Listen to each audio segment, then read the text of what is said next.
Muito bem, estamos de volta com a segunda parte do nosso programa de hoje.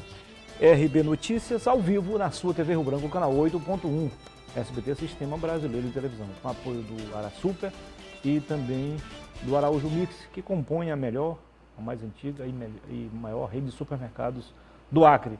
11h31 agora, vamos falar agora da luta das mulheres, né? Eu tenho o prazer de conversar aqui com a doutora Isnailda Gondim, ela é representante aqui da Comissão de Mulheres, ela é presidente da Comissão de Mulheres na OAB e também está fazendo um trabalho em favor das mulheres, coordenando a política pública para a mulher no governo do Estado, na nova secretaria, não é isso? Isso. Seja bem-vinda, doutora. Bom dia. Bom dia, é um prazer estar aqui mais uma vez, né, para estarmos passando para os nossos telespectadores esse assunto, esse tema que muitas vezes não é agradável, mas que é necessário tocar nesse assunto e disseminar as informações, principalmente para que as mulheres elas saibam que elas não estão sozinhas. Como diz aqui o card, né?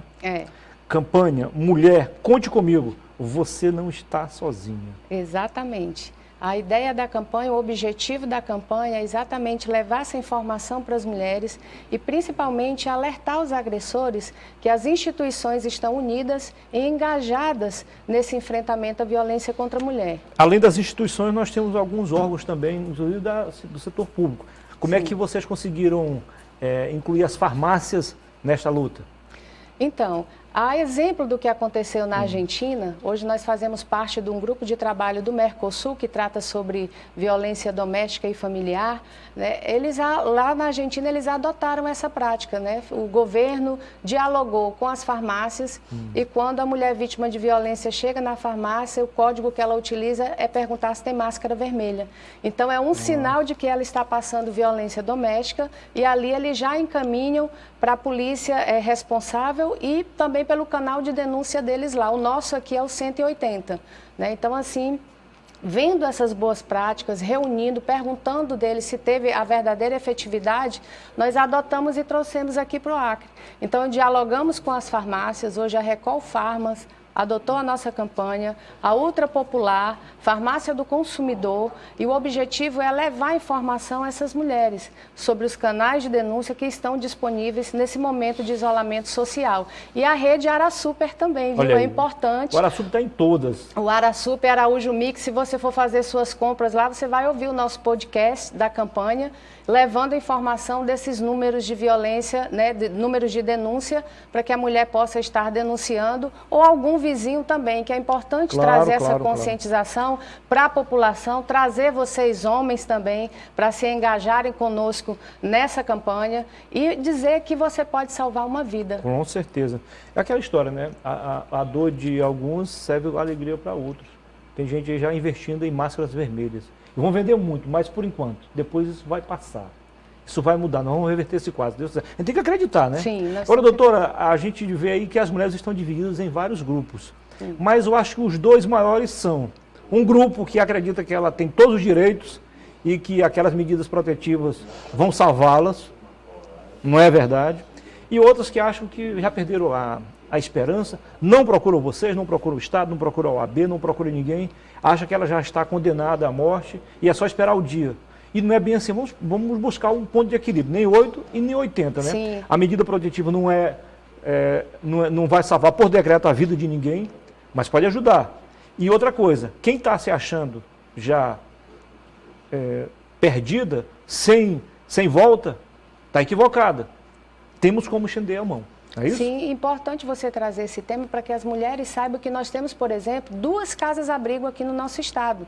Então, nós temos a Casa-Abrigo Mãe da Mata, que acolhe mulheres vítimas de violência em risco iminente de morte. Então, ela pode ir para essa casa-abrigo com os seus filhos, ela pode permanecer lá por um período entre 60 até 90 dias. Muitas mulheres não sabem desses mecanismos e equipamentos que têm disponíveis para elas. Por isso que muitas vezes elas se submetem a estar nesse ciclo de violência. Então, em Cruzeiro do Sul nós temos a Casa-Abrigo Juruá também, que acolhe essas mulheres. Então é importante estar trazendo isso, por quê? Porque nós tivemos um aumento de violência doméstica em todo o mundo. Sim. Isso está sendo um problema global. É óbvio que essa pandemia silenciosa, ela já existia.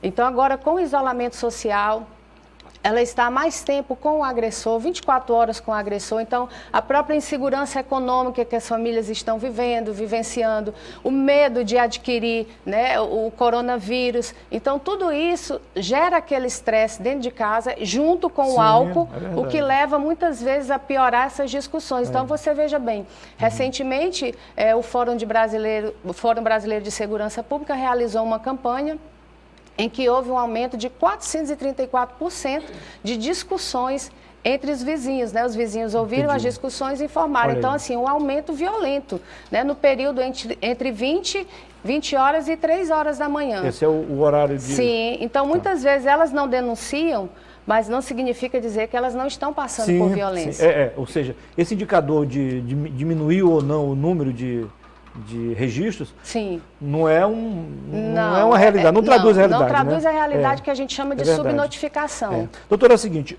no final de março, portanto, acho 2 semanas após o início do isolamento, eu em conversa informal com a Claire Cameli, que à época era secretária, agora ela está na outra secretaria, ela já externou essa preocupação, ela ficou até de vir aqui e tal, mas em função da agenda não foi possível. Porque já naquele tempo, já no final de março, já era visível o aumento da violência contra a mulher.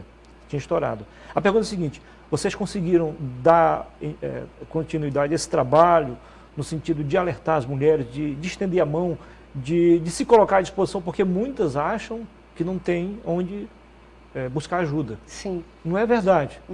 Se buscar ajuda, vai encontrar, através de vocês, através da polícia, da justiça, do Ministério Público e de outras instituições. Não é isso? Sim, nós estamos realizando campanhas para que elas saibam desses mecanismos que estão disponíveis. Nós temos aí um número de telefone, eu pedi para que eles estivessem passando aí no vídeo, coloca aí, Neto, que esse número de WhatsApp, essa mulher ela vai ser acolhida. Então, por meio desse telefone, enquanto Estado do Acre, nós temos um serviço de uma equipe multidisciplinar para atender, acolher essa mulher e muitas vezes oferecer até denúncia, porque nós estamos trabalhando em conjunto com essa rede de atendimento e passamos para o Ministério Público, para o Tribunal de Justiça. Nós já atendemos mulheres, inclusive, que tiveram sua medida protetiva deferida e o agressor também intimado em menos de 24 horas. Né, para você ver a celeridade com que está sendo tratada, a seriedade que as instituições estão trabalhando unidas, para que a gente consiga minimizar. Nós tivemos 6 feminicídios só durante o período de isolamento social. Neste ano de 2020, nós tivemos 8 feminicídios, quer dizer, um aumento estratosférico de violência contra as mulheres, e principalmente do crime de feminicídio. O nosso estado hoje, ele está em primeiro lugar no ranking dos estados que mais matam mulheres, então, crime de feminicídio. Com base nessa informação que a senhora acaba de passar, e a gente já sabia também, mas serve para reforçar uma coisa. Eu vou externar aqui a minha opinião, depois fazer uma pergunta à senhora, que a entrevista acaba se tornando não apenas uma entrevista, mas um diálogo, mas isso tem uma causa maior por trás, né? A verdade é o seguinte, o Brasil evoluiu muito nas leis, né? No acolhimento, as instituições ficaram mais fortes nesse sentido, mas a violência aumentou, inclusive o feminicídio, aumentou assustadoramente.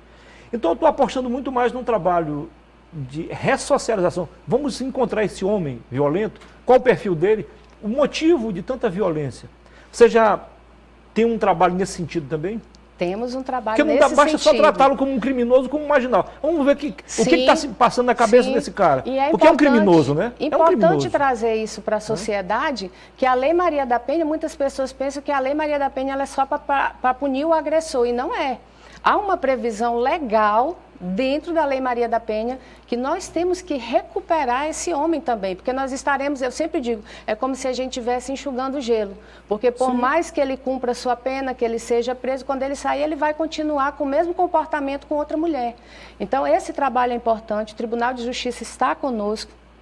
Doutora Andréia, que é a juíza da Vara de Medidas e Penas Alternativas, faz um trabalho fantástico de recuperação com o agressor. E vejam só, o índice de reincidência é menos 5%. Eles saem de lá, inclusive, como multiplicadores, conscientizando outros homens da importância de respeitar a mulher, da importância da igualdade de gênero no sentido de equidade de direitos. Nós não queremos o lugar do homem na sociedade. Nós queremos uma igualdade de direito e de tratamento como cidadãs, que nós merecemos. Isso eu acho que é importante, porque o que a senhora falou, já começa a surgir uma luz no fim do túnel, né? Sim. De que nem tudo está perdido. Sim, e agora nós vamos iniciar, já enquanto governo do Estado, nós temos um projeto Saúde Emocional, que conta com o apoio de 50 psicólogos voluntários.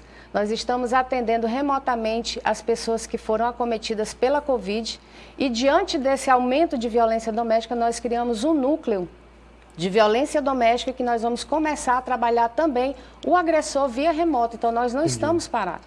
Para terminar a nossa conversa, o tempo está muito curto hoje, a miséria social tem conotação com tudo isso também? Ou não tem nada a ver? Não tem nada a ver, porque a violência doméstica ela não escolhe classe social, ela não escolhe Mas ela cor, é maior, ela não escolhe raça, né? O que é que eu diria? É que muitas vezes essas pessoas elas não têm conhecimento da própria lei que as protege. Então, muitas vezes, né, elas não buscam a justiça, elas não buscam os mecanismos que tem disponível na rede de atendimento à mulher por falta de informação. Você veja bem, São Paulo, por exemplo, eles implementaram durante esse período de isolamento social a delegacia online. Então, o número de ocorrências foi maior entre mulheres de classe média. Né? Agora a última para valer, porque é importante isso. Sim. Em alguns estados, há uma parceria com as igrejas evangélicas e católicas, como forma de apostar na questão espiritual, como forma de vencer também em alguns desses problemas. Vocês acreditam nisso também? Acreditamos. Isso é muito importante, a participação das igrejas, porque recentemente aqui nós tivemos um caso de feminicídio da Sara, que ela era evangélica.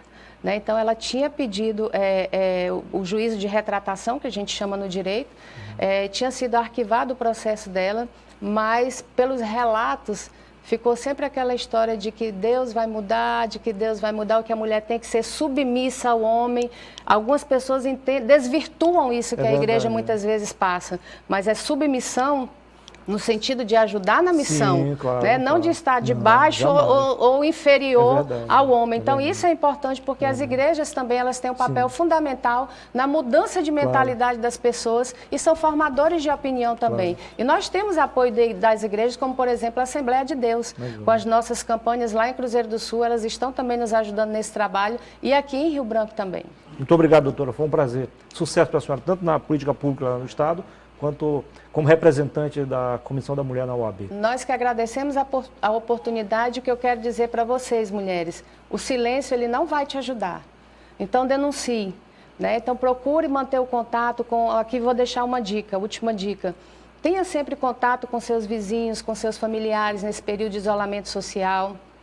Se possível, não discuta na cozinha, porque os estudos já comprovam que os feminicídios eles ocorrem principalmente na cozinha, porque tem instrumentos cortantes. Isso é importante.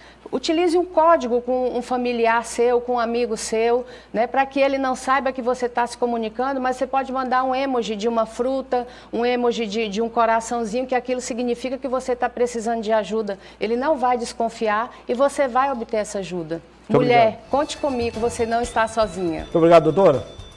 Depois do intervalo, a gente volta para falar em política. Vem aí o senador Sérgio Petecão, do PSD. Até já.